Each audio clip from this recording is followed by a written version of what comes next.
Vida y pensamiento de Guillermo de Ockham. Se desconoce la fecha exacta de nacimiento de Guillermo de Ockham, que se sitúa, según lo que se puede deducir, partiendo de los pocos acontecimientos que conocemos de su vida, entre los años 1280, como pronto, y 1300, como muy tarde.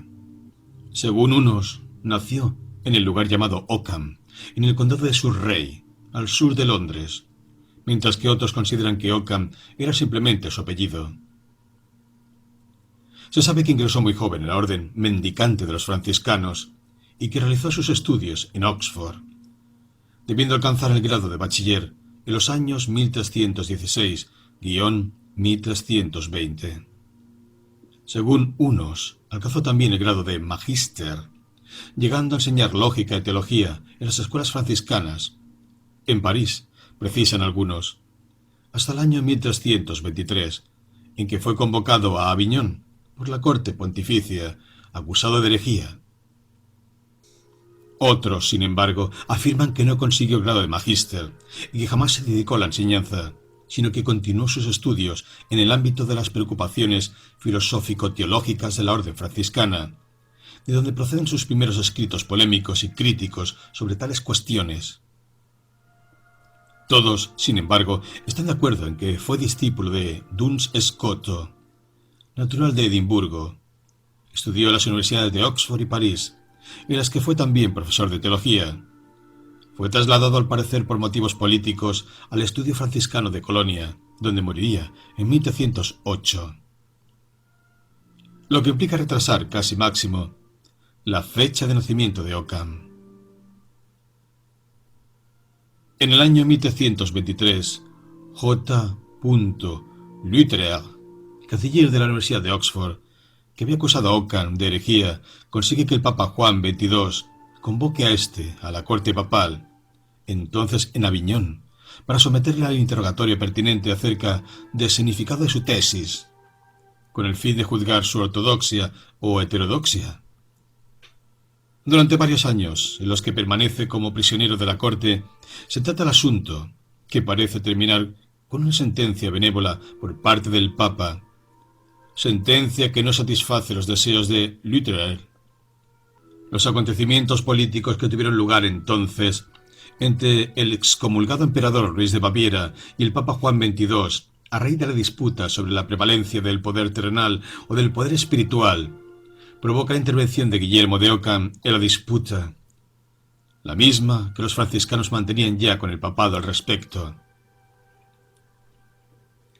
En 1327 es encargado por el general de la orden, Miguel de Cesena, que había acudido a Aviñón, de analizar las tesis pontificias sobre el tema.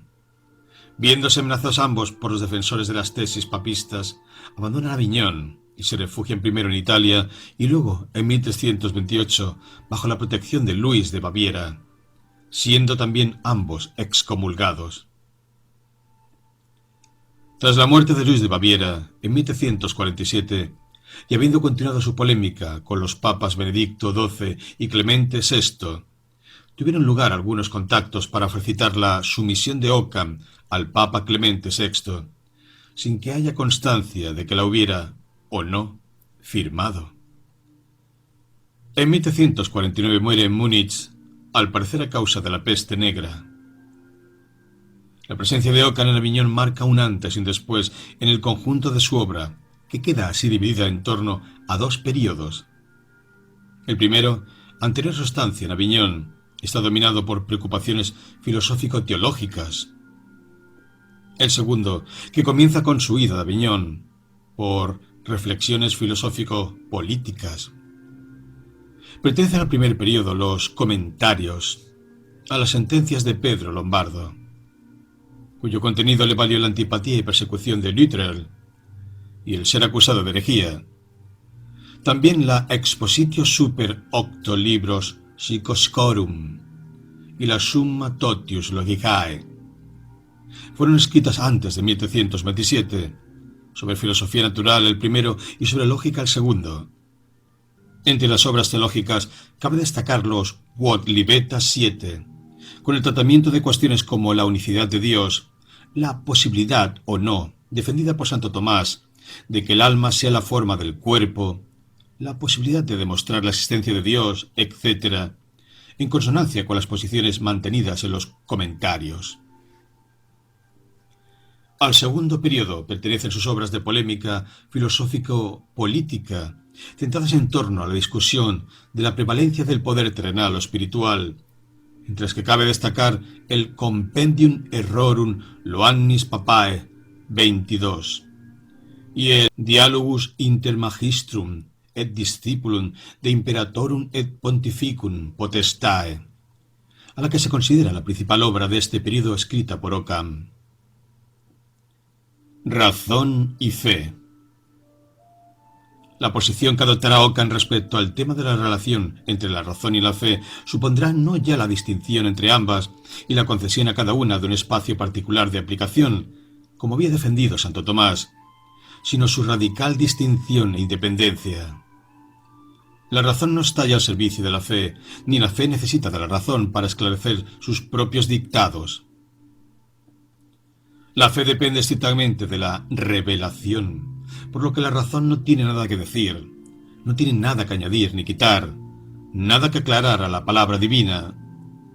La razón, por su parte, siendo una facultad otorgada por Dios al hombre para ordenarse en este mundo, no tiene nada que tomar de la fe.